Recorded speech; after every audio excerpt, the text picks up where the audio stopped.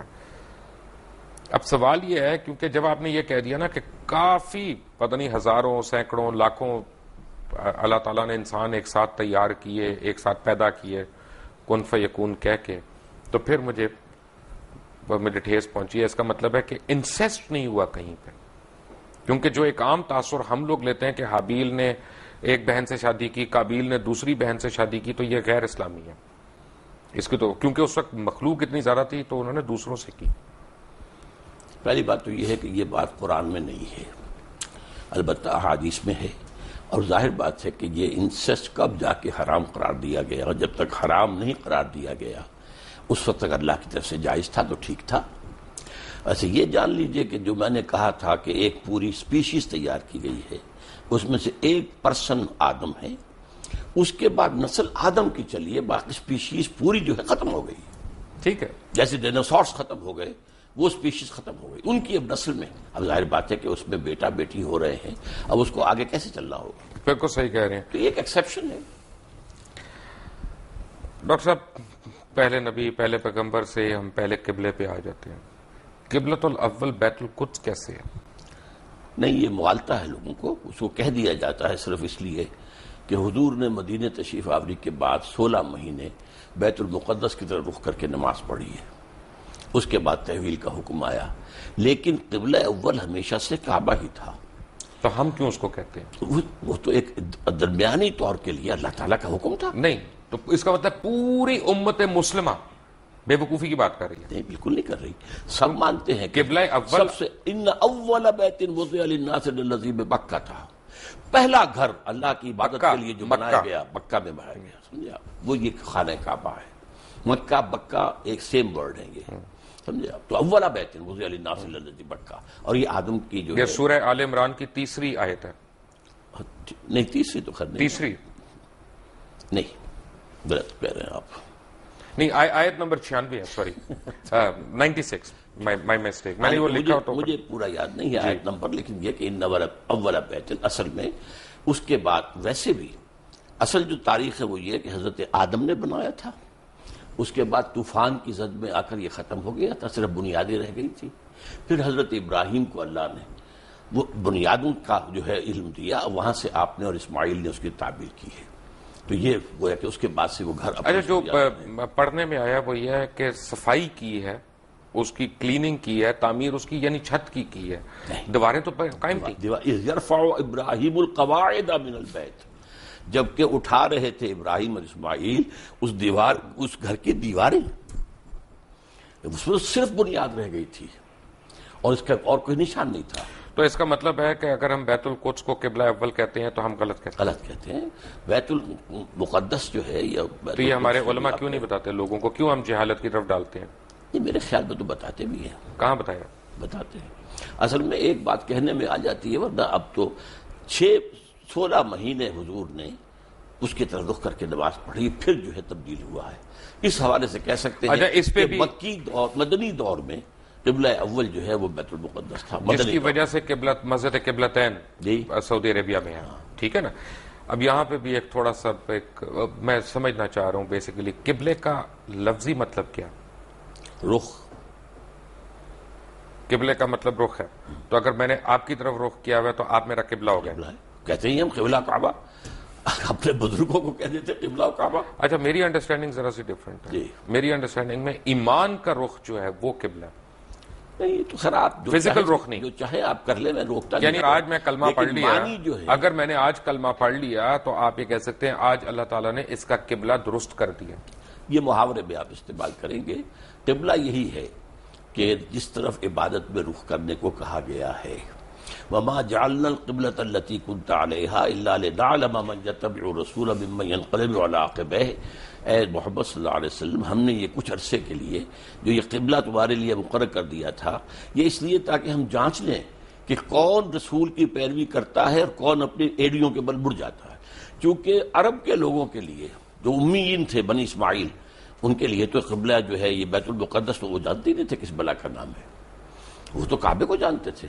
اب ظاہر بات ہے مہاجرین جتنے آئے تھے مکے سے مدینے ان کی جو محبت تھی خانہ کعبہ کے ساتھ وہ تو ان کی گویا کہ وہ تو آبائی جو ہے ان کا ایک عشق ایک چل رہا تھا.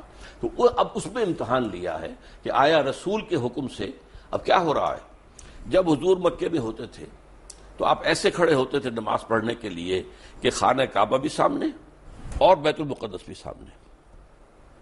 اس کو کہتے ہیں استقبال القبلتین, بیک وقت دو قبلوں کی طرف رخ ہو جانا. ٹھیک ہے. اب مدینے آ گئے جیسے اب مدینہ درمیان میں ہے.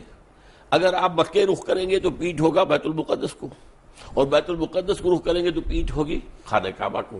تو گویا کہ اللہ نے ایک امتحان کے طور پر مسلمانوں کو کہ آیا ان کے اندر رسول کی پیروی راسخ ہو چکی ہے یا نہیں. یہ کیا مجھے سمجھ نہیں آیا کہ اگر میں یہاں سے خانہ کعبہ کی طرف رخ کر کے نماز پڑھ رہا ہوں تو راستے میں ہندوؤں کا گردوارہ بھی آئے گا, سکھوں کا ٹیمپل بھی آئے گا, کوئی برما کی اپنا وہ ان کا بھی ٹیمپل آئے گا, تو میں ان کے بھی سجدے کر رہا ہوں, وہ بھی میرے قبلے ہیں. نہیں, سوال یہ ہے کہ اس وقت کیا شکل تھی جب حضور پڑھ رہے تھے مکے میں نماز تو اور تو کوئی شے نہیں تھی, اور جب یہ مدینے میں آ کر کیا ہے تب بھی کوئی چیز درمیان میں نہیں. اچھا بات یہ ہے کہ حیرانی کی بات یہ ہے کہ اس وقت بیت القدس کا تو کوئی قیام ہی نہیں تھا جس زمانے کی آپ بات کر رہے ہیں, کیونکہ بیت القدس تو حضرت عمر فاروق نے بنوائی تھی بعد میں.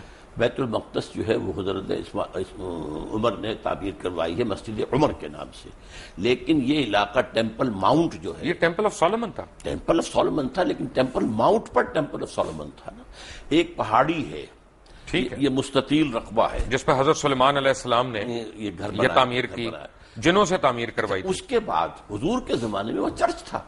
بالکل تھا, کیونکہ قبضہ جو تھا وہاں پر وہ جو ہے عیسائیوں کا بالکل تھا, چرچ تھا. تو اصل میں تو چرچ بھی مسجد ہے, مسجد بھی مسجد ہے, چرچ بھی مسجد ہے, سینیگوگ بھی مسجد ہے.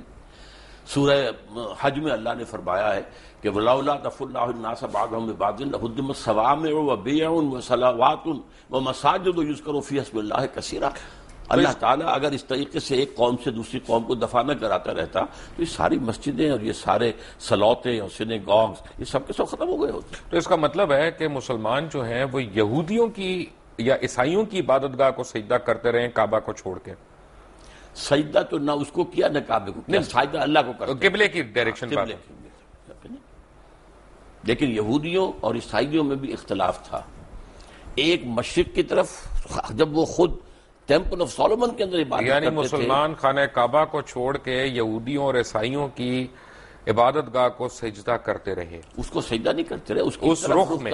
بابا اگر ہم خانہ کعبہ کو میں چھوڑ کے کہہ رہا ہوں تو میں رخ کی بات کر رہا ہوں. ٹھیک ہے, میں تو بتایا آپ کو, اللہ نے اس کو امتحان قرار دیا ہے کہ آیا تمہارے اندر اپنا نیشنلزم اور ریشیل وہ باتیں زیادہ مضبوط ہیں یا رسول کا فرمان زیادہ ہے. ڈاکٹر صاحب طے ہو گیا کہ وہاں پہ تو ٹیمپل آف سولومن تھا جس ڈائریکشن میں مسلمان سجدہ کرتے رہے. بالکل. پھر شب معراج کا واقعہ ہوا, وہ بھی ٹیمپل آف سولومن سے اوپر گیا. ٹیمپل تو نہیں تھا وہاں اس وقت, ماؤنٹ کیا, وہ تو ایک جگہ تو وہی تھی نا راک پر, ہاں اس جگہ تو وہی تھی. آپ اسے ٹیمپل ماؤنٹ کہیں, ٹیمپل آف سولومن نہیں تھا. ٹیمپل آف سولومن بنا تو تھا نا وہاں پہ, وہ کبھی بنا تھا نہیں, یہ تو نہیں, ہسٹوریکلی تو تھا, اور بنایا بھی حضرت سلیمان علیہ السلام نے کر تھا. تو ہم کیسے حضرت سلیمان علیہ السلام کی بنائی ہوئی چیز کو انکار کر دیں؟ انکار نہیں کرتے, اس وقت وہاں نہیں تھا, وہاں ایک راک ہے جس کے اوپر ڈوم بنی ہوئی ہے. تو اس کا مطلب تو یہ ہوا نا کہ ڈاکٹر صاحب پوری دنیا کے مسلمان جو ہے ناجائز طور پہ اس پہ قبضہ کرنا چاہتے ہیں, اس پہ حق جتا رہے ہیں اپنا. پوری دنیا کے مسلمان تو ناجائز قبضہ نہیں کرنا چاہتے, وہاں پر جو قوم 2000 سال سے آباد تھی اس کو ڈسپلیس کس طریقے سے کیا گیا ہے. یہودی تو وہاں سے نکلے ہوئے تھے 2000 سال سے. وٹ کلیم ڈڈ دے ہیو, جس کو قائد اعظم نے کہا کہ انلیجیٹیمیٹ چائلڈ آف دی ویسٹ, اور اقبال نے کہا کہ ہے ارض فلسطین پہ یہودی کا اگر حق, ہسپانیہ پہ حق نہیں کیوں اہل عرب کا. ویسے میں کہتا ہوں ہوتا ہے شب و روز تماشا میرے آگے کہ علماء دین بھی آج علامہ اقبال اور قائد اعظم کو کوٹ کرنے پہ آ گئے, جن کا اس وقت آپس میں بالکل کلیش تھا, سیریس کلیش تھا. بات یہ ہے کہ حق نہیں ہے آپ مغالطہ ہو رہا ہے. میں علماء دین میں سے نہیں ہوں، دین کا خادم ضرور ہوں، لیکن میں تو اپنی نوجوانی میں مسلم اسٹوڈنٹ فیڈریشن کا بڑا تیز ورکر تھا اور ضلع حصار کی اسٹوڈنٹ فیڈریشن کا جنرل سیکریٹری تھا، اور میرے اوپر پہلا اثر جو ہے وہ علامہ اقبال کا ہے. رائٹ. تو اس کا تو مطلب یہ ہوا نا کہ آپ ان لوگوں کو برا کہہ رہے ہیں کہ جنہوں نے وہاں پہ زمینیں خریدی، وہاں پہ اپنے آپ کو آباد کیا، کیونکہ اگر آپ سچ پوچھنا چاہتے ہیں تو فلسطینیوں نے تو پیسے لے کے زمین بیچی تھی، ان کے پاس رائٹ آف وے ہے اس کا سارا.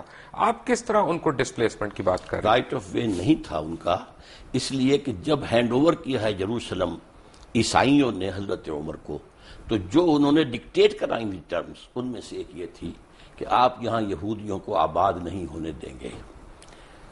یہ ایک معاہدہ تھا حضرت عمر کا اور اس وقت کے عیسائیوں کا. حضرت عمر نے رعایت یہ برتوائی تھی کہ ٹھیک ہے یہودی یہاں آ سکتے ہیں to visit there holy places, لیکن یہاں وہ کوئی زمین نہیں خریدیں گے، کوئی مکان نہیں خریدیں گے، جائیداد نہیں خریدیں گے، سیٹل نہیں کریں گے. اچھا یہاں پہ پتہ ہے، فرض کریں آج ہم ایک مناظرہ کرتے ہیں اسرائیل والوں سے اور ان سے کہتے ہیں کہ جی یہ تم ہمیں دے دو یروشلم، کیونکہ ہمارا اس پہ رائٹ ہے، حضرت عمر فاروق کا بھی اس پہ معاہدہ ہوا تھا اور وہ ہمیں دے دیتے ہیں کہ جی ہم تم سے پہلے تھے یہاں پہ، ٹھیک ہے. تو خانہ کعبہ میں بھی تو 300 بت تھے نا، خانہ کعبہ میں بھی ہم سے پہلے کفار تھے. اگر وہ کل آ جائیں اپنی فردیں نکال کے کہ جناب اب اس کا جو ہے نا وہ ہمارے نام کر دیں رجسٹری، تو ہم دے دیں گے ان کو. یہ آپ ایک ایسی بات کر رہے ہیں جس کا کوئی امکان نہیں. وہ سب کے سب اسلام لے آئے تھے، ان کے باقیات تو کوئی ہے ہی نہیں.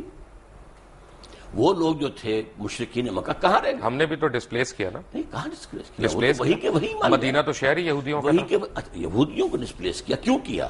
انہوں نے معاہدوں کی خلاف ورزی کی. ہم نے ان کو ڈسپلیس کیا پہلے، اگر 1400 سال کے بعد انہوں نے ہمیں ڈسپلیس کر دیا تو کون سی برائی ہوئی؟ انہوں نے معاہدوں کی خلاف ورزی کی، اس کی سزا کے طور پر انہیں ڈسپلیس کیا گیا. حضور صلی اللہ علیہ وسلم نے مدینے جاتے ہی پہلے 6 مہینے میں جو کام کیے ہیں آپ نے، 6 months اور 3 کام کیے. نمبر 1 مسجد نبوی کی تعمیر، نمبر 2 یہودیوں کے ساتھ معاہدہ کر کے جکڑ لیا کہ اگر ہم پر حملہ ہوگا مدینے پر تو جوائنٹ ڈیفنس کریں گے ہم مل کر، اور نمبر 3 مہاجرین اور انصار کی آپس میں مواخات. یہ 3 کام. لیکن اس کے بعد یہودیوں نے آنر کیا اور مسلمانوں نے آنر نہیں کیا. جب اپنا کروسیڈ شروع ہوئی ہے یروشلم کے اوپر عیسائیوں نے حملہ کیا تو انہوں نے مسلمانوں سے زیادہ تعداد میں یہودیوں کو قتل کیا. عیسائیوں نے مارا نا، عیسائیوں نے مارا. آپ نے ان کو سپورٹ نہیں کیا، آپ نے یہودیوں کی ایگزٹ کلوز وہاں پہ لے لی اپنے. تو آپ نے خود بیان کی تھی نا کہ آپ نے ڈسپلیس کیا انہیں. ہم نے ڈسپلیس کیا.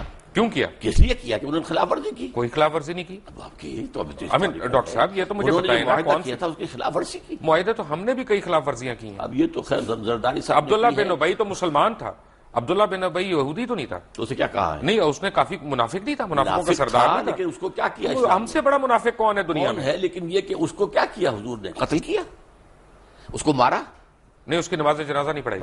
پڑھائی کون کہتا نہیں پڑھائی؟ اللہ تعالیٰ کا پھر حکم، اللہ تعالیٰ نے پھر کہا کہ یہ اچھا نہیں کیا. بعد میں کہا. ٹھیک ہے، اسی لیے تو آپ سے میں پوچھ رہا ہوں. ہاں، اسی لیے تو آپ سے میں پوچھ رہا ہوں. پوچھنے کے رکھیے کر. لیکن اس کا مطلب ہے کہ ہمارا رائٹ تو کوئی نہیں ہوا نا بیت القدس پہ. بیت القدس پر یہ اخلاقی رائٹ ہے نا. وہاں کے لوگ ہیں، ان کا رائٹ ہے، ان کو جو ہے وہاں سے ڈسپلیس کیا گیا ہے، زیادتی کی گئی ہے.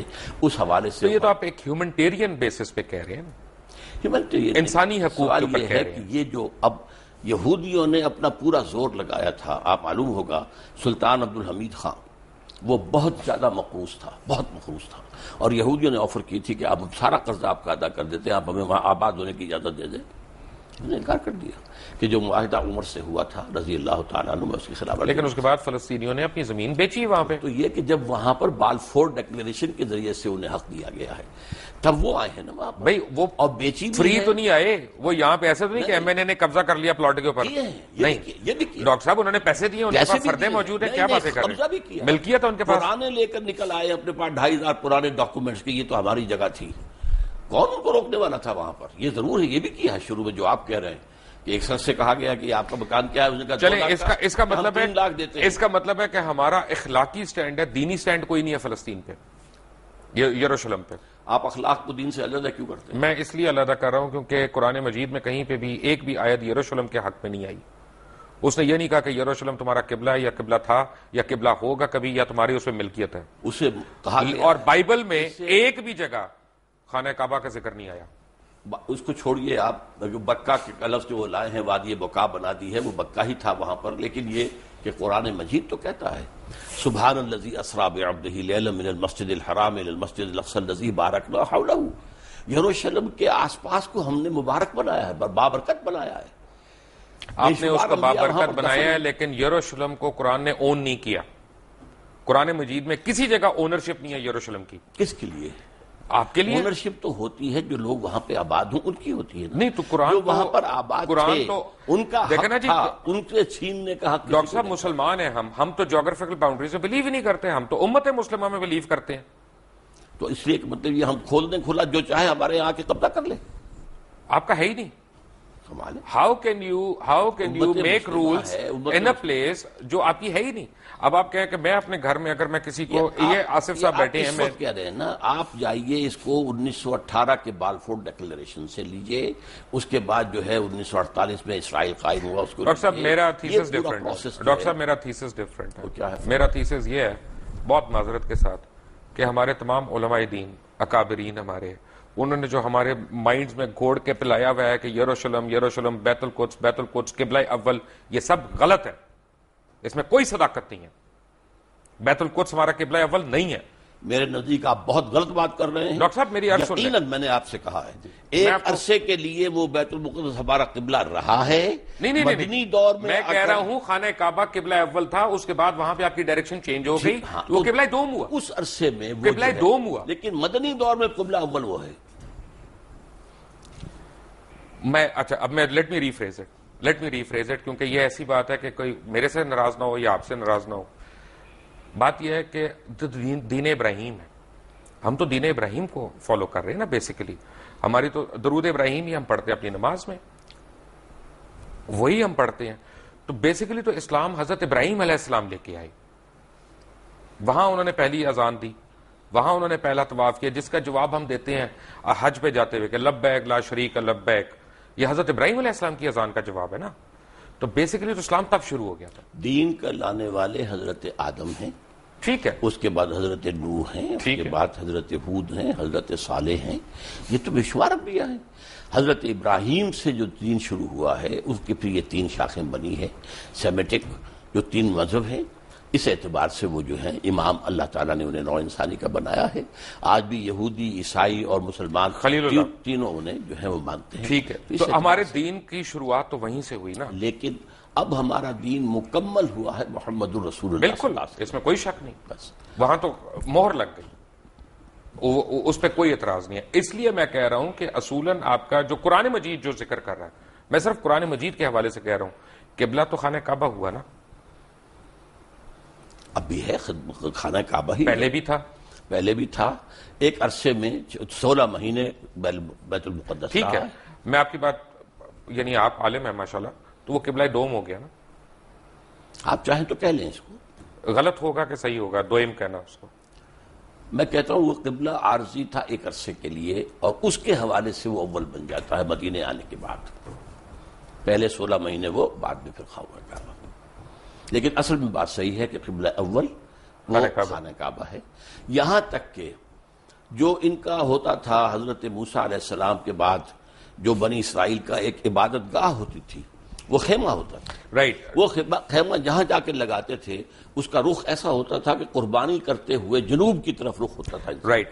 آپ فرما رہے تھے کہ ایک ٹینٹ کے اوپر جب کہیں پہ ٹینٹ پلیس کرتے تھے، تو ان کا جو وہ خیمہ تھا اور اسی میں پھر قربانی دی جاتی تھی. تو اس کو اس طریقے سے رکھتے تھے کہ قربان گاہ جو ہے، جب آدمی کو قربانی پیش کرتا تھا تو اس کا رخ ہوتا تھا کعبے کی طرف، جنوب کی طرف. یہ ان کا ٹینٹ تھا جو ان کا گویا کہ اس وقت کوئی ابھی ٹیمپل سولومن نہیں تھا، کچھ نہیں تھا، صحرا کے اندر تھے یا وہاں. تو یہ ٹینٹ بھی اصل قبلہ وہی تھا، ان کا بھی قبلہ وہی تھا. تو اس اعتبار سے قبلہ اول اصلی قبلہ بیت اللہ ہے. البتہ یہ ہے کہ حضور صلی اللہ علیہ وسلم کے دور میں 16 مہینے کے لیے بیت المقدس کو قبلہ مانا گیا ہے، نماز پڑھی گئی ہے. اس اعتبار سے بعض اوقات اس کو قبلہ اول کہتے تھے. ٹھیک ہے. عذاب قبر، میں نے کتاب بھی پڑھی، موت کا منظر، مرنے کے بعد کیا ہوگا، یہ وہ. قرآن حکیم میں، قرآن مجید میں تو عذاب قبر کا کہیں ذکر نہیں آیا ہے. قرآن مجید میں ذکر یہ ہے کہ آل فرعون کو صبح شام آگ پر پیش کیا جاتا ہے. النار یعرضون علیہا، عشیا، کوئی اس طرح کے الفاظ ہیں، تو پیش کیا جاتا ہے. وَيَوْمَ الْقِيَامَةِ أَدْخِلُوا آلَ فِرْعَوْنَ النَّارَ، قیامت کے دن وہ داخل کیے جائیں گے. یوم یقوم الحساب. ہاں، اس کے بعد جو ہے اصل داخلہ ہوگا. لیکن یہ ہے کہ یہ در حقیقت ایک انٹرمیڈیری فیز ہے، اور اس میں بھی ایک طرح کی کوئی سیمی کانشسنس. یہ ہم نہیں کہتے قبر کے اندر ہی ہو رہا ہے، بلکہ یہ عالم برزخ ہے. یہاں روح تو قبضے میں، عالم دنیا سے نکل کر عالم برزخ میں چلے گئے. روح تو قبضے میں. اب ہم نہیں جانتے کہ اس کی کیا شکل رہتی ہے. اصل میں عالم برزخ، عالم قیامہ، اس کے بارے میں جو کچھ معین کر کے بتا دیا گیا ہے، آنکھیں بند کر کے اس کو ماننا ہے. اس کی ڈیٹیلز میں جانے کے اندر خام خواہ کے جو چیزیں ہیں، غلط باتیں بحث میں. تو اس کا مطلب یہ ساری جو کتابیں ہیں، موت کا منظر، مرنے کے بعد کیا ہوگا، آدمی پڑھ کے ہی لرز جاتا ہے، یہ صحیح نہیں ہے. نہیں، میں کب کہہ رہا ہوں کہ صحیح نہیں ہے. یہ چونکہ احادیث نبویہ کے اندر موجود ہے. پہلے آپ نے صرف اصولی بات کی تھی. میں نے کہا تھا کہ اس کے اندر ہے، تو قرآن مجید میں یہ بھی ہے کہ یضاعف لہ العذاب یوم القیامہ، قیامت کے دن عذاب دگنا کیا جائے گا. یضاعف لہ العذاب یوم القیامہ سورہ الفرقان کے اندر ہے. اس کا مطلب ہے کہ قیامت سے پہلے بھی عذاب کی کیفیت ہے. اس کو میں اس طرح بیان کیا کرتا ہوں کہ آپ اگر دیکھیں کسی شخص نے امتحان دیا ہے اور اب اسے معلوم ہے کہ میں جو کچھ کر کے آیا ہوں، تو رزلٹ ڈکلیئر نہیں ہو رہا، پہلے جان سوکھ رہی ہوتی ہے اس کی کہ جو بھی نتیجہ نکلنا مجھے تو معلوم ہے. اسی لیے کہا گیا قرآن مجید میں وجوہ یومئذ ناظرۃ الی ربہا ناظرہ ووجوہ یومئذ باسرۃ تظن ان یفعل بہا فاقرہ. بہت سے چہرے اس دن جو ہے تر و تازہ ہوں گے، اپنے رب کی رحمت کے امیدوار ہوں گے.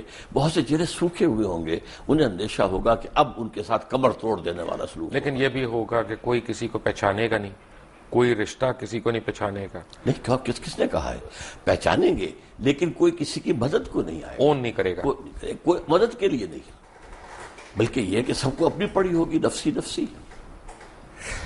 بیسیکلی تو قرآن مجید میں قیامت کے دن کا حساب ہے. تو قبر کے اوپر ہماری قیاس رہی ہیں کہ کیا کیا ہو سکتا ہے. اس کے بارے میں بتانا، یہ عالم برزخ. آپ لفظ قبر کہیں، اب ایک شخص ہے سمندر میں ڈوبنے قبر تو نہیں ہے. لیٹ می ریفریز، کیونکہ میرے پاس الفاظ کم ہے. اصل میں عالم برزخ میں تو آپ کی روح قید ہے. جی، آپ کی روح جو ہے وہ عالم برزخ میں قید ہے، لیکن آپ کا جسم جو ہے وہ تو قبر کے اندر ہے. ہم نہیں کہہ سکتے. عالم برزخ میں انسان ہے، اور وہ کس کیفیت میں وہ ہم نہیں جانتے. ویسے یہ کہ یہ معاملہ جو ہے، مرے تو یہ ہے کہ کفار جو ہیں وہ بھی زندہ ہیں. ان پر بھی جو ہے، جیسے کہ حضور نے کھڑے ہو کر جس گڑھے کے اندر دفن کیا تھا کفار کے جو مرے ہوئے لوگ تھے، ان سے خطاب کیا. تو اس حوالے سے یہ ہے کہ وہ بھی ہیں، لیکن ان کے لیے کچھ اور ہے عالم برزخ، اہل ایمان کے لیے کچھ اور ہے. اچھا، یہ کمنگ بیک، میں اس کے پارٹ 2 میں آ رہا ہوں کہ ہم بنی اسماعیل کا بھی ذکر نہیں ہے کہیں پہ قرآن میں. بنی اسرائیل کا ہے، بارہا ہے. آل یعقوب کی جب ہم بات کرتے ہیں تو اس میں بنی اسماعیل کو الگ تو نہیں کیا ہوا. آل یعقوب میں تو ہے ہی نہیں نا، بنی اسماعیل نہیں ہے. آل یعقوب میں تو نہیں ہے نا. حضرت ابراہیم علیہ السلام، اسحاق اور اسحاق دوسرے بیٹے، جی، اور اسماعیل سے جو ہے وہ جو ہے یعقوب ہیں، اور یعقوب کے 12 بیٹے ہیں، وہ بنی اسرائیل بنے. تو بنی اسماعیل کا تو ذکر نہیں ہے. بنی اسماعیل نہیں ہے، لیکن یہ کہ اسماعیل کا ذکر تو بار بار قرآن میں آیا، بار بار آیا. نہیں، اسماعیل کا نہیں، میں بنی اسماعیل کی بات کر رہا ہوں، جس کا بنی اسرائیل کا ذکر ہے. اسماعیل کو پھر قرآن مجید نے ایک نام اور دیا ہے، امیین. ٹھیک ہے. تو جب ہم یہ درود شریف پڑھتے ہیں کہ کما بارکتا علی ابراہیم وعلی آل ابراہیم انک حمید مجید، bless us like you've blessed Abraham and the children of Abraham. یہ children of Abraham کون ہے؟ یہ انبیاء ہے نا. آخر اگر حضرت اسماعیل بھی تھے، حضرت اسحاق بھی تھے، حضرت اسحاق یعقوب بھی تھے، یعقوب کے 12 بیٹے بھی تھے، پھر حضرت یوسف بھی تھے، پھر ایک اور جو ہے تیسری بیوی بھی تھی حضرت ابراہیم کی، وہ قطورہ. تو بنی قطورہ کے اندر بھی مدین جو ہیں، حضرت شعیب جہاں بھیجے گئے وہ ان کی اولاد میں سے. یہ سارا خاندان ہے ابراہیم کا، آل ابراہیم. تو بیسیکلی یہ بنی اسرائیل کی بات ہو رہی ہے. بنی اسرائیل بھی، بنی اسماعیل بھی، بنی قطورہ بھی. سو ہم جو دعا مانگ رہے ہیں وہ یہ ہے کہ ہمیں بنی اسرائیل والوں کے، ان کے اکابرین کی طرح ہمیں بھی بخش. بنی اسرائیل، پھر آپ بار بار اپنے الفاظ میرے منہ میں نہ لائیے. میں یہ کہہ رہا ہوں کہ بنی اسماعیل بھی، بنی اسرائیل بھی، بنی قطورہ بھی، وہ سب حضرت ابراہیم کی آل ہیں، اور ان کو بلیس کیا اللہ نے. حضرت بنی قطورہ کے اندر آپ کو معلوم ہے حضرت شعیب جیسے بڑے اتنی سمپل ڈسکرپشنز ہیں. جو آپ نے جیسے سمجھایا بڑی سمپل، یہ فرقے کہاں پہ بننا شروع ہوئے؟ کس کے فرقے؟ اسلام میں. اسلام میں فرقہ جو ہے میرے نزدیک، ویسے تو یہ کہ بے شمار بنے ہوں گے، خوارج کا فرقہ تھا وہ ختم ہو گیا ہے تقریباً، اور مختلف لوگ آتے تھے وہ ختم ہوتے گئے ہیں. اب تو فرقہ اگر کہلا سکتے ہیں تو صرف دو ہیں، شیعہ اور سنی. باقی تمام مسالک ہیں، schools of law, schools of فقہ، ان میں کوئی وہ بڑی میجر جو ہے وہ ڈفرنس نہیں ہے، وہ سب کے سب اسلام کے اندر ہے. باقی یہ فرقے نہیں ہیں، یہ مسلک ہے. اچھا، اب یہ دونوں مجھے یہاں پہ بھی کنفیوژن ہے، کیونکہ جو میں نے پڑھا وہ یہ کہ امام ابو حنیفہ جو تھے وہ امام جعفر صادق کے اسٹوڈنٹ رہے ہیں، تو ان میں ڈفرنس کہاں پہ آیا؟ اصل میں امام جعفر صادق رحمۃ اللہ علیہ اور امام ابو حنیفہ یہ ہم عصر ہیں. حضرت امام جعفر جو ہیں وہ عمر میں بڑے تھے، حضرت ابو حنیفہ چھوٹے تھے. یہ معاملہ تو ہے، اور استفادہ بھی کیا ہے حضرت امام ابو حنیفہ نے امام جعفر صادق سے. لیکن بعض معاملات کے اندر مثلا بڑا خوبصورت واقعہ آتا ہے کہ امام ابو حنیفہ نے جا کر کہا کہ میں نے سنا ہے کہ آپ مجھ سے کوئی ناراض ہیں حضرت جعفر صادق سے رحمۃ اللہ علیہ. تو کہا ہاں میں نے سنا ہے کہ تم ہمارے نانا کی حدیث پر اپنی رائے کو ترجیح دیتے ہو. انہوں نے اس کے حضرت حلقین بالکل نہیں، قطعاً غلط آپ کو بتایا گیا ہے. اگر میں اپنی رائے کو ترجیح دیتا تو مسح میں پاؤں کے تلوے کے مسح کا حکم دیتا، اوپر کا نہیں. زیادہ خراب تو تلوہ ہوتا ہے، میں اس کا حکم نہیں دیتا، حدیث کے اندر جو آیا اس پر عمل کرتا ہوں. اگر میں اپنی رائے پر عمل کرتا تو رمضان کے روزے جو ہیں حائض عورت کے، ان کی جو ہے وہ قضا ہے، اور نماز کی نہیں. میں تو نماز کی قضا رکھتا کہ نماز پہلے ہے. تو اس حوالے سے انہوں نے کہا کہ نہیں، ان کے درمیان کوئی اختلاف نہیں تھا، بہت اچھے تعلقات تھے. پھر فرق ہونا شروع ہو گیا. اس کے بعد فرق ہوا ہے. اس کے بعد ظاہر کن باتوں پہ؟ جی کن باتوں پہ؟ اصل میں اس کے تفاصیل میں جانا مشکل ہے میرے لیے، لیکن بہرحال یہ کہ ایک فقہ بھی رفتہ رفتہ مرتب ہوئی ہے جو کہ فقہ جعفری کہلاتی ہے. اور اس کے بعد یہ کہ کب سے پھر وہاں ایک معصوم امام کا تصور ہوا ہے، اب یہ ایک ریسرچ کی بات ہے، میں اس میں تفصیل میں نہیں جا سکتا. لیکن ایک فرق اب مجھے لگتا ہے بڑا، اور مجھے لگتا ہے کہ فقہ جعفریہ کو ہم پہ ایک ایج ہے، وہ ہے اجتہاد کی. وہ آج کے زمانے میں بھی اجتہاد کر رہے ہیں، جبکہ ہم سنی سنائی اس طرح سے روایات پہ آگے. آپ کی بات صحیح ہے، میں مانتا ہوں اس کو. انہوں نے انسٹیٹیوشن آف اجتہاد کو کھلا رکھا ہے. ہمارے ہاں یہ کوئی 400 سال سے 500 سال سے یہ بند ہے. تو اس سے بھی لیکن کوئی بہت بڑا فرق واقع نہیں ہوا ہے. وہ فرق ہوتا ہے نا. اب تو ہمارے دیکھیں نا، امام ابن تیمیہ کے پاس ایک دفعہ اب بھی میں آپ سے عرض کرتا ہوں کہ فقہی لیول پر فقہ جعفری اور فقہ حنفی اور فقہ مالکی میں بہت زیادہ فرق نہیں ہے. فرق کیا؟ بہت کم فرق ہے. اب یہ کہ ایک ہاتھ چھوڑ کر نماز پڑھ رہے ہیں تو مالکی بھی ہاتھ چھوڑ کر پڑھ رہے ہیں. کسی نے یہاں ہاتھ باندھ لیا ہے نیچے ناف کے، اور کسی نے یہاں ہاتھ باندھ، کوئی فرق نہیں پڑتا. ساری تو ریکارڈڈ ہسٹری ہے ہماری پچھلے 1400-1500 سال کی. تو حجۃ الوداع پہ حضور اکرم صلی اللہ علیہ وسلم نے جس طرح نماز پڑھی، وہ ہم کیوں رائج الوقت نہیں کر سکتے؟ میرے نزدیک تو رائج الوقت وہی رہی ہے، اور حضور نے جس طرح کیا ہے وہی ہے. لیکن یہ کہ حضور کا معاملہ یہ معلوم ہوتا ہے کہ آپ بھی اس کے اندر کوئی تبدیلی کرتے رہتے تھے، اور میں سمجھتا ہوں کہ اس سے ایک وسعت پیدا ہوئی. ڈاکٹر صاحب، ایک میں بڑا سینسٹیو سوال پوچھنے لگا ہوں، اور میں ناظرین سے ریکویسٹ کروں گا کہ میری بات کو غلط نہ سمجھیں. میں اپنی علم کے لیے کم علمی کا میں اعتراف کرتے ہوئے میں یہ سوال پوچھ رہا ہوں کہ ہم سارے احادیث کے ماننے والے ہیں، سنت کے ماننے والے ہیں، ورنہ مسلمان ہی نہیں کہلا سکتے. اگر کوئی بھی شخص کہے کہ میں سنت رسول کو نہیں مانتا یا احادیث کو نہیں مانتا تو وہ تو مسلمان ہی نہیں ہے. لیکن ہم حدیث جب پڑھتے ہیں تو اس میں ہم دیکھتے ہیں کہ کرونالوجیکل آرڈر نہیں ہے، کہ اگر حضور اکرم صلی اللہ علیہ وسلم نے ایک دفعہ پانی کھڑے ہو کے پیا، یہ نہیں پتا کون سے دن، کون سی تاریخ، کس وقت. اسی طرح انہوں نے پانی بیٹھ کے بھی پیا، کون سے دن، کون سی تاریخ، کون سے وقت.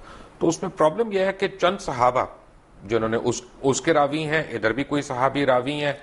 اب میرے اور آپ کے اوپر ڈیپینڈ کرتا ہے ہم کس صحابی کی روایت کو لے رہے ہیں. جو اس کو صحابی کی روایت کے علاوہ یہ کہ صحابی سے جب روایت ہوتے تابعین، تبع تابعین تک ہوتے ہوئے محدثین تک آئی، تو کون سی چین زیادہ مضبوط ہے بس. اور اس میں کوئی فرق نہیں. میں سمجھتا ہوں اس میں وسعت پیدا ہو گئی کہ معلوم ہوا کھڑے ہو کر بھی پیا جا سکتا ہے اور بیٹھ کر بھی پیا جا سکتا ہے. عام طور پر آپ بیٹھ کر پیتے تھے، لیکن کبھی ایسا بھی ہوا کہ آپ نے کھڑے ہو کے پیا، تو گویا کہ اس کا جواز ہے.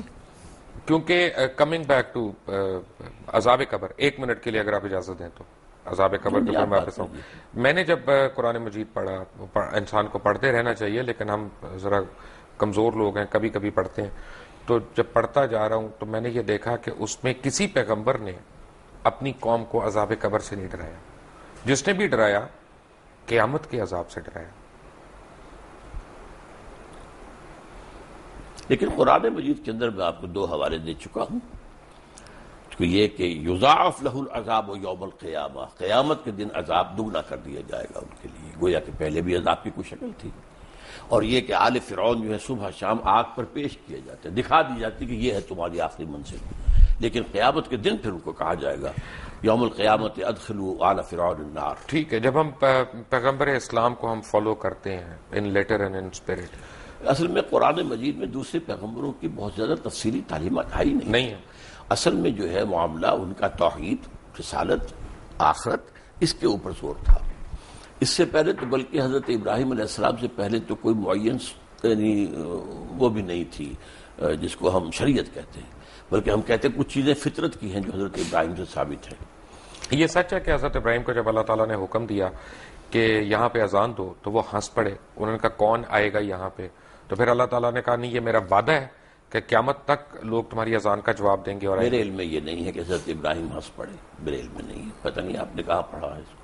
میں نے اسی طرح کی جو کتابیں ہوتی ہیں موت کا منظر وغیرہ، جی اپنا ہمارے تو ملک میں یہ بہت زیادہ دستیاب ہے نا، اور آپ جیسے علماء ان کو کھل کے بدعت بھی نہیں کہہ رہے. کوئی حرج بھی نہیں ہے، کوئی اس کے اندر کفر بھی نہیں آ جاتا. میں نے صرف آپ کو بتایا کہ میں نے نہیں کیا. بدعت تو یہیں سے شروع ہوتی ہے نا سر، وہی ابتدائی عمل ہے نا بدعت کا.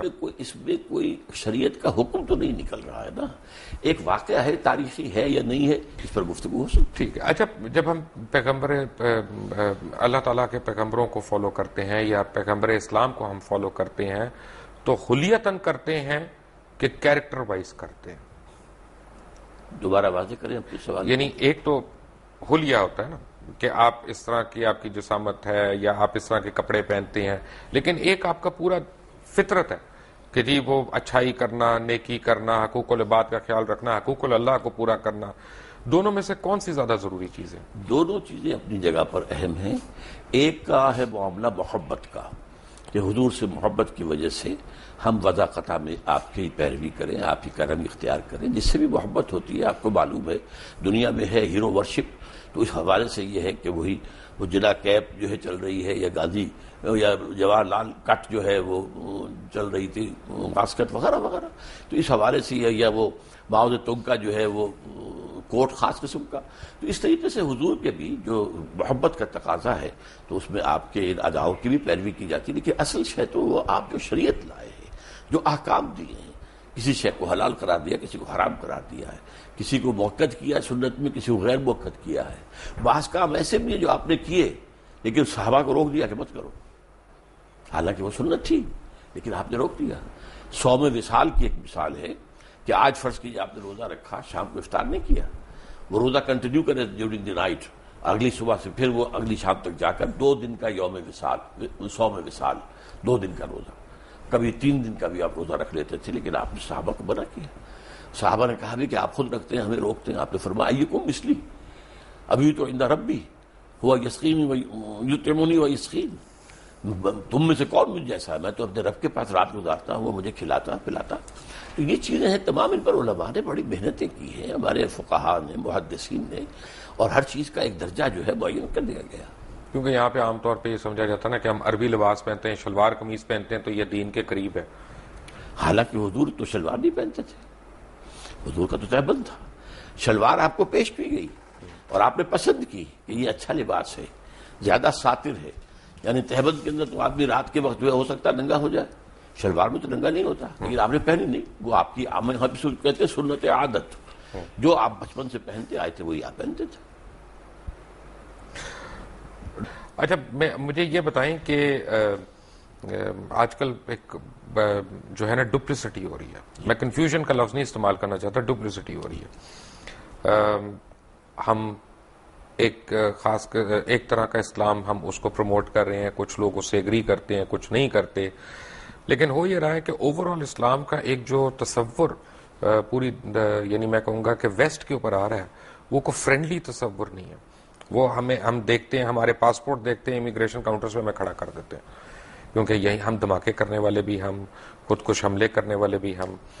اب یہ تو میں مانتا ہوں کہ جو حملے کر رہے ہیں ان کے ساتھ زیادتی ہوئی ہوگی، ضرور ہوئی ہوگی، یا ان کا جہاد ہے جو بھی ہے، لیکن جو لوگ شہید ہو رہے ہیں، جن لوگوں کو مارا جا رہا ہے، وہ بھی تو معصوم ہے. کیا اس کی اجازت ہے؟ اصل میں یہ تو بڑا ایک سینسیٹیو سے کوشچن ہے میرے نزدیک. اب جو بھی اس میں شہید ہو رہے ہیں، مارے جا رہے ہیں، بہرحال وہ تو اس غلط طریقے پر کام ہو رہا ہے. لیکن وہ بات سمجھ لیجیے اصل میں کہ ہمارا جو اس وقت ویو ہے ویسٹ میں، وہ کس اعتبار سے، وہ اسلام کو ایز اے ریلیجن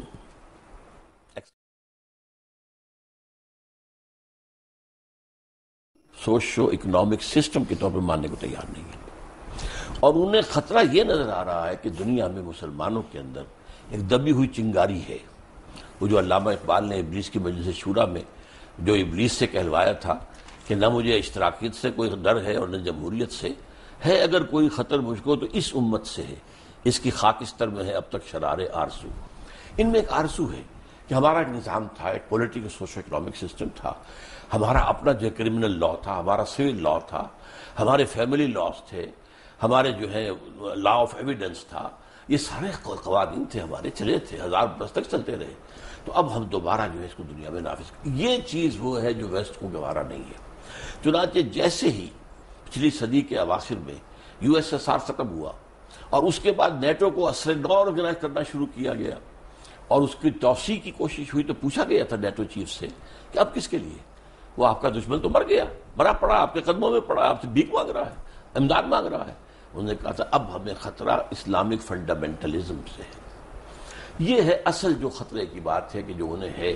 اسی کو کرش کرنے کے لیے آپ اندازہ کیجیے جتنی بڑی جو ہے کولیشن بنی ہے افغانستان کے لیے، عراق کے لیے کیوں نہیں بن سکی؟ کیونکہ عراق میں کوئی اسلامی ایشو نہیں تھا، مذہبی ایشو نہیں تھا، وہاں تیل کا معاملہ تھا یا جو بھی تھا. میرے نزدیک وہ پہلا قدم تھا گریٹر اسرائیل کی طرف، اس لیے کہ جب صدام کی حکومت ختم ہوئی ہے اور اس کے مجسمے گرے ہیں تو شیرون نے کہہ دیا تھا پہلے دن ان قریب عراق پر ہمارا قبضہ ہوگا. It was the first step towards the establishment of Greater Israel. یہاں ایران، یہاں افغانستان میں تو ایسی باتیں نہیں تھی. گریٹر اسرائیل کے تو تھریٹ ہم بھی ہیں، ہم کیونکہ نیوکلیئر پاور ہیں. گریٹر اسرائیل کے تھریٹ ہم نہیں ہے. We are not included in that. وہ جو بھی ہے ہمارے نیوکلیئر پاور کے خلاف جو بھی کریں، لیکن گریٹر اسرائیل جو ہے عراق ہے، شام ہے، سیریا ہے، لبنان ہے، اور حجاز کا بھی شمالی علاقہ ہے، مدینہ اور خیبر وغیرہ جہاں یہودی آباد تھے، اور ترکی کا بھی جنوبی علاقہ ہے، اور مصر کا جو بہترین علاقہ زرخیز ڈیلٹا کا، وہ سارا اس میں ہے. ویسے کافی میں یہودیوں کو جانتا ہوں جو نیو یارک وغیرہ میں رہتے ہیں، وہ بڑے خلاف ہیں اسرائیلیوں کے، کیونکہ ان کی کتابوں میں لکھا ہے کہ اسرائیل جب یہاں پہ بنے گا تو وہ آخرت کے قریب ہوگا.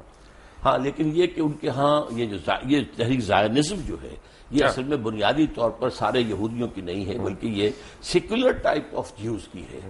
اور یہ وہ لوگ ہیں کہ جو در حقیقت جو بینکرز ہیں بڑے بڑے اور جو کہ کنٹرول کر رہے ہیں دنیا کی اکانومی کو، وہ زائنزم کی سب. آپ بینکنگ کی بات کر رہے ہیں، اکانومی کی بات کر رہے ہیں. جو مسلمانوں میں مجھے اکانومی کی ایک مثال میں دے سکتا ہوں، وہ ہے حضرت یوسف علیہ السلام کی، کہ حضرت یوسف علیہ السلام نے جب پہلے خواب دیکھا اور کنگ آف ایجپٹ نے ان کو بلایا، انہوں نے خواب دیکھا، تعبیر انہوں نے دی، قحط سالی کی اور بچت کی اور سیو کرنے کی. پھر اس کے بعد and if I am not wrong, correct me if I am wrong, کہ حضرت یوسف علیہ السلام کو جب کنگ آف ایجپٹ نے بلایا، انہوں نے کہا کہ اب ہمیں کیا کرنا چاہیے ان 7 سالوں میں؟ تو انہوں نے کہا قال جلنی علی خزائن الارض انی حفیظ العلیم، کہ اب جب انہوں نے یہ کہہ دیا اور انہوں نے کر بھی دیا اور انہوں نے خوش اسلوبی سے کر لیا. لیکن آج کل مسلمانوں میں حضرت یوسف علیہ السلام جیسا فائنانس منسٹر ہم کہاں سے لائیں گے؟ اصل میں تو مسلمان جو کہ بحثیت مجموعی کئی 100 سال کا ایک سلائیڈ ہے جو نیچے جا رہے ہیں، علمی طور پر جا رہے ہیں، سائنس کے علوم کے اعتبار سے جا رہے ہیں، ٹیکنالوجی کے اعتبار سے جا رہے ہیں. تو اس وقت تو ہم ڈیکیڈ لاٹ ہیں، حقیقت یہ ہے. اب اس کے اندر تو کہیں سے نئی زندگی کا شرارہ کہیں سے پھوٹے کسی جگہ پر.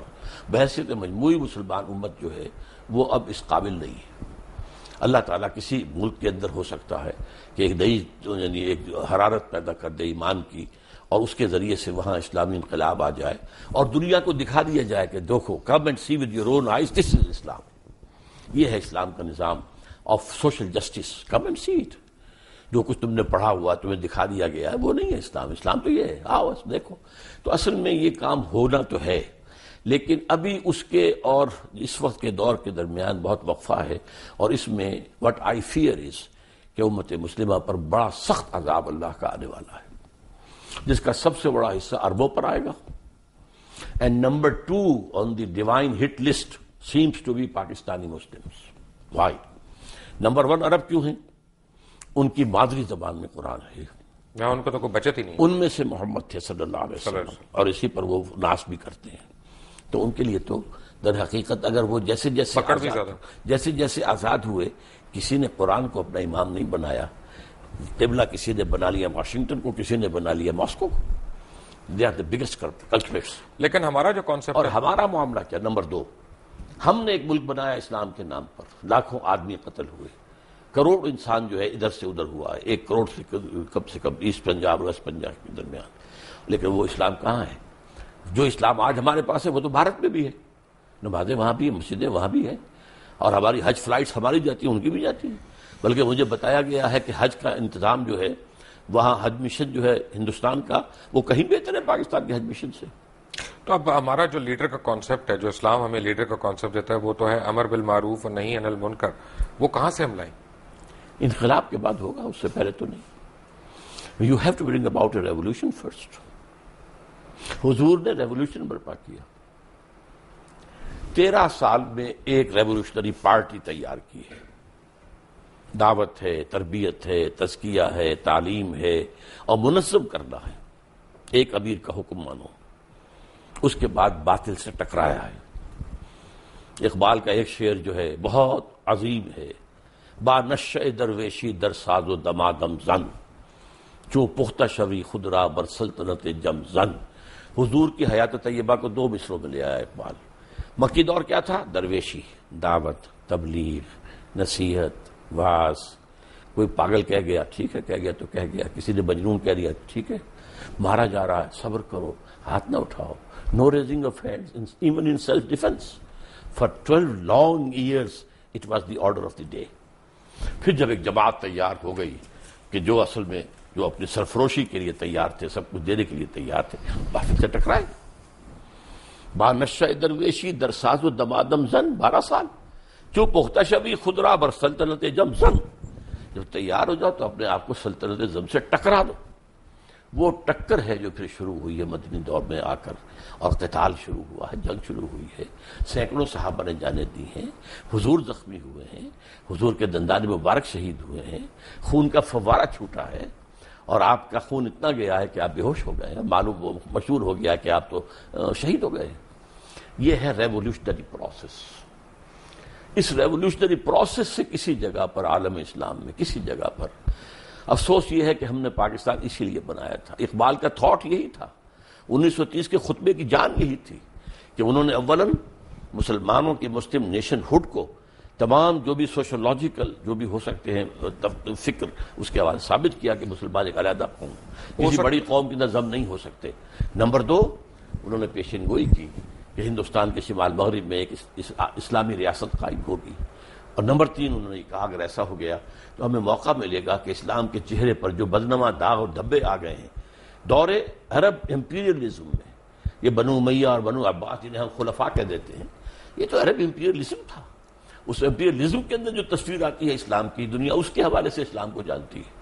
یہ دھبے ہٹا کر پھر خلافت راشدہ کا نظام دوبارہ دنیا میں قائم کرنا, that was the Pakistan ideology.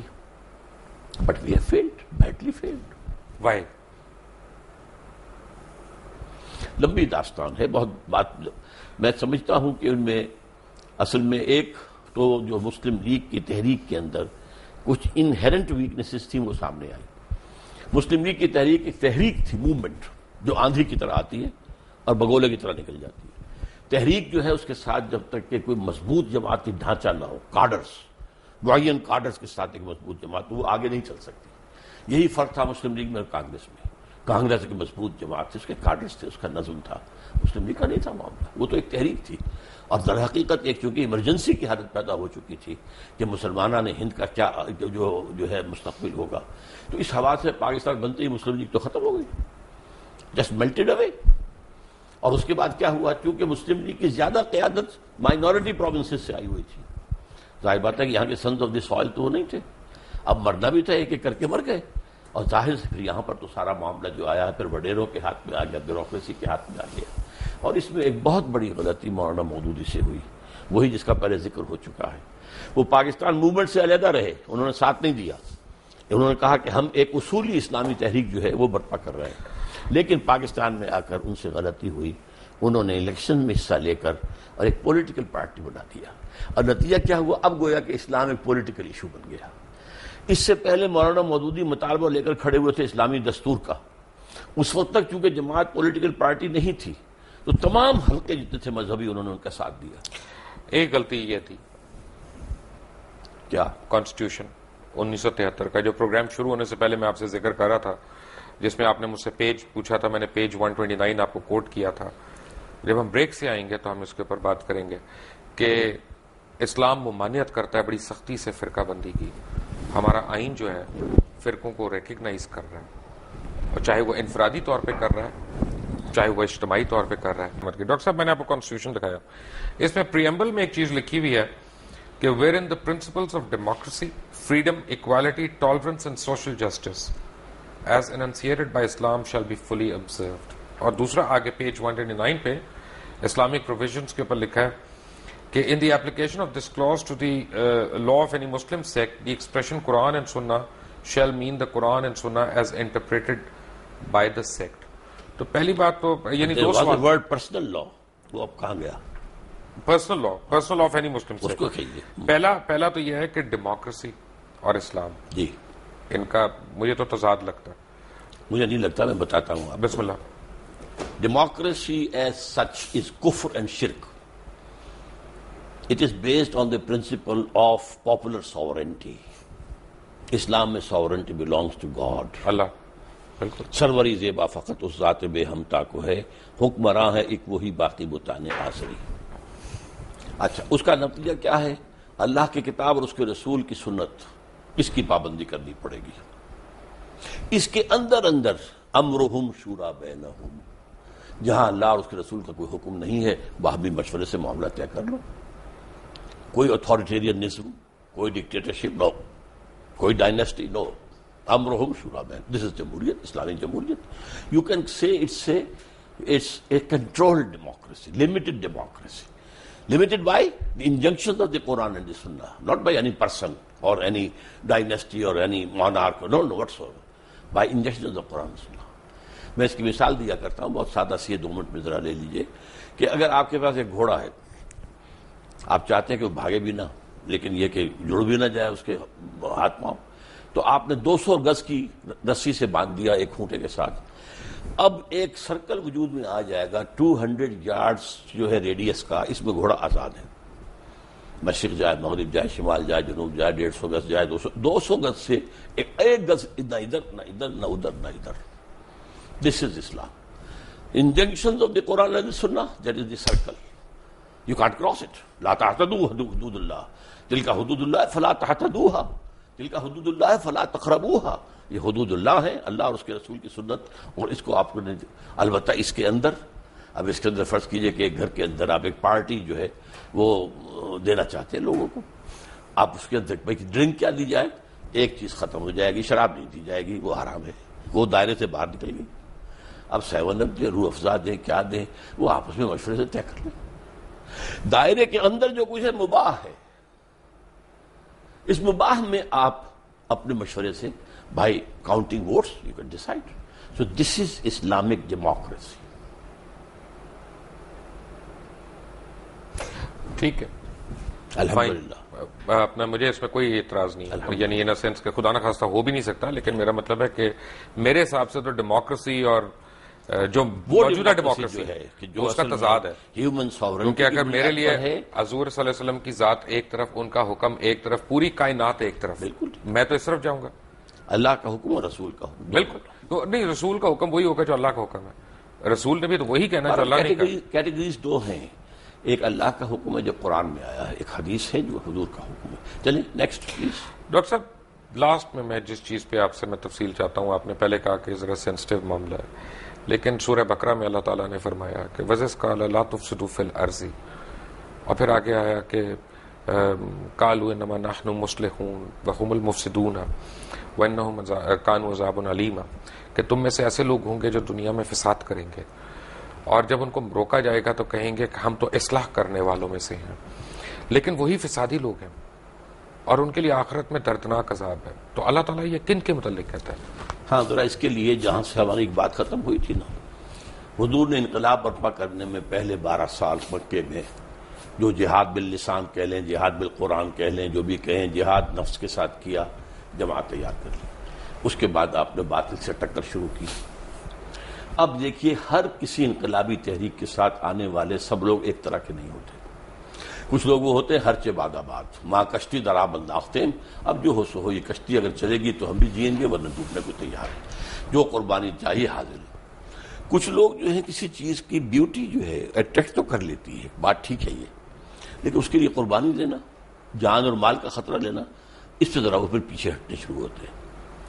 یہ طبقہ پیدا ہوا ہے مدینے کے اندر، مکے میں نہیں تھا، لیکن قرآن مجید کے پہلے 2 رکوعوں میں سے پہلے رکوع میں جو اہل ایمان مکے میں تیار ہو چکے تھے ان کا نقشہ ہے، اور جو مکے میں لوگ کفر پر اڑ چکے تھے ان کا ذکر ہے۔ پھر اب یہ تیسری کیٹیگری آئی ہے، یہ کہتے تو ہیں کہ ہم اللہ پر اور یوم آخر پر ایمان رکھتے ہیں، حقیقی ایمان ان میں نہیں ہے۔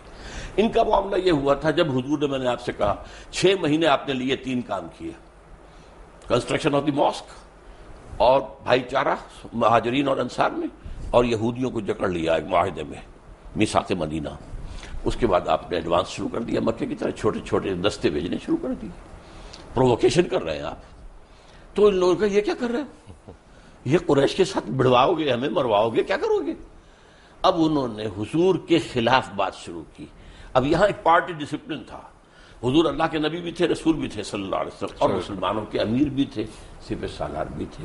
اب ان کے خلاف جو ہے چیمیں گوئیاں ہو رہی ہیں، یہ خامخواہ کیا کر رہے ہیں، بس تبلیغ کے ذریعے سے کرتے رہیں، اگر گڑ دے کے مارا جا سکتا ہو تو خامخواہ کسی کو زہر دینا ہے، یہ خامخواہ جس میں جان اور مال کا خطرہ آتا ہے۔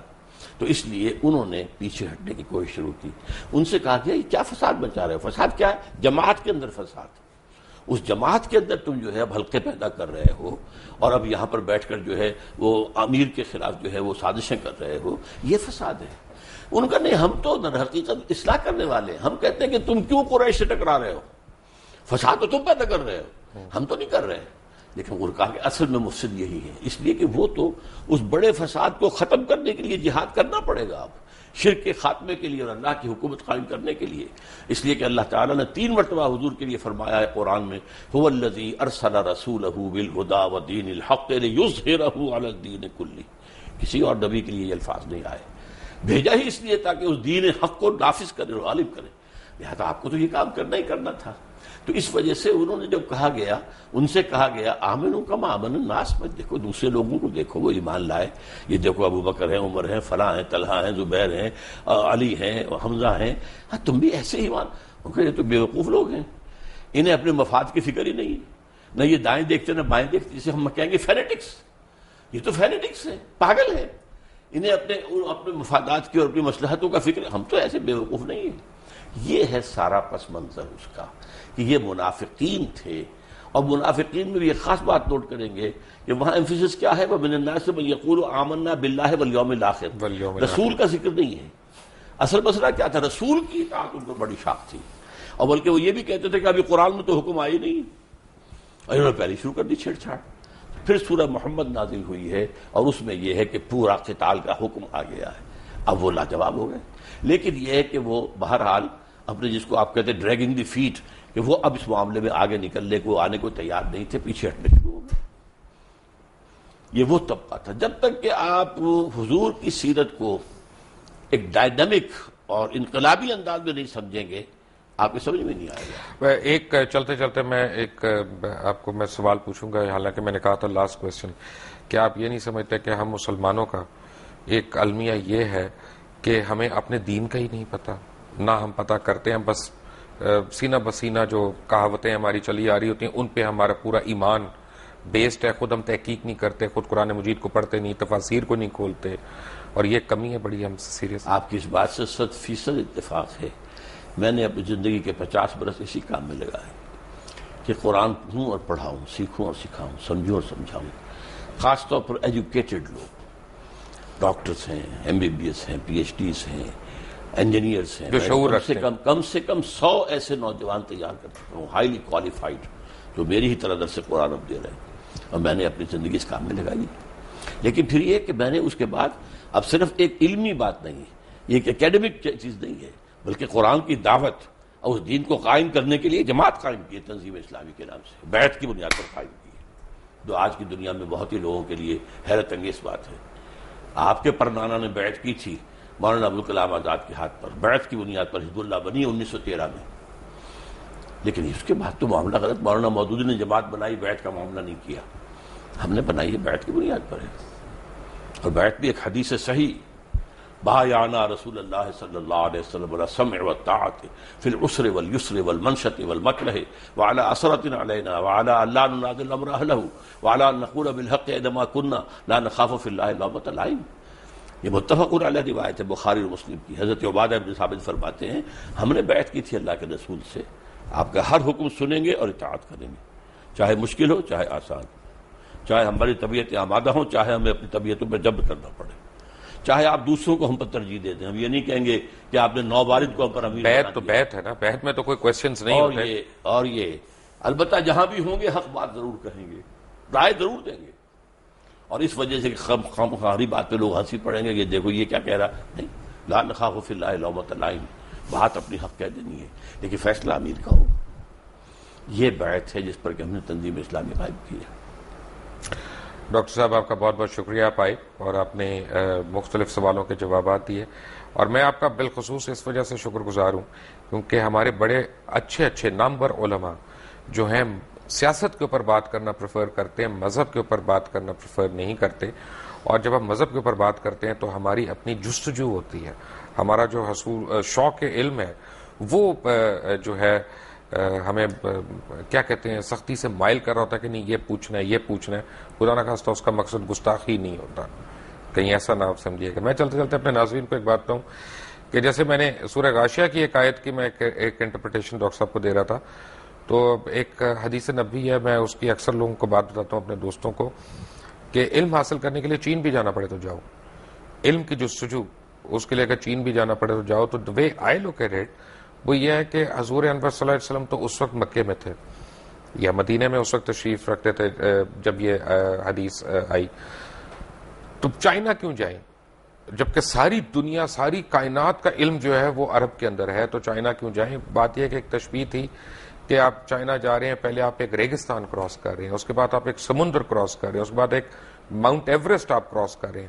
تو دنیا میں 3 سب سے بڑے آبسٹیکلز ہیں، اگر وہ آگے پیچھے کھڑے ہیں تب بھی ہوں سائڈ بائی سائڈ تب بھی آپ علم کے حصول کے لیے جائیں. تھوڑی سی غلطی ہے، سمندر بیچ میں کوئی نہیں آتا تھا. جی سمندر بیچ میں کوئی عربین سی ہے نا، عربین سی نہیں. آپ اگر عرب سے چلیں گے تو سارا خشکی کا راستہ ہے. ایک تو آپ کا میپ ہر جگہ کے پڑے ہوئے ہیں. ڈاکٹر صاحب کے میپ سے چلیں گے جی ہم انشاءاللہ، اپنے میپ سے نہیں جا سکتے، آپ کے پیچھے پیچھے چلیں گے.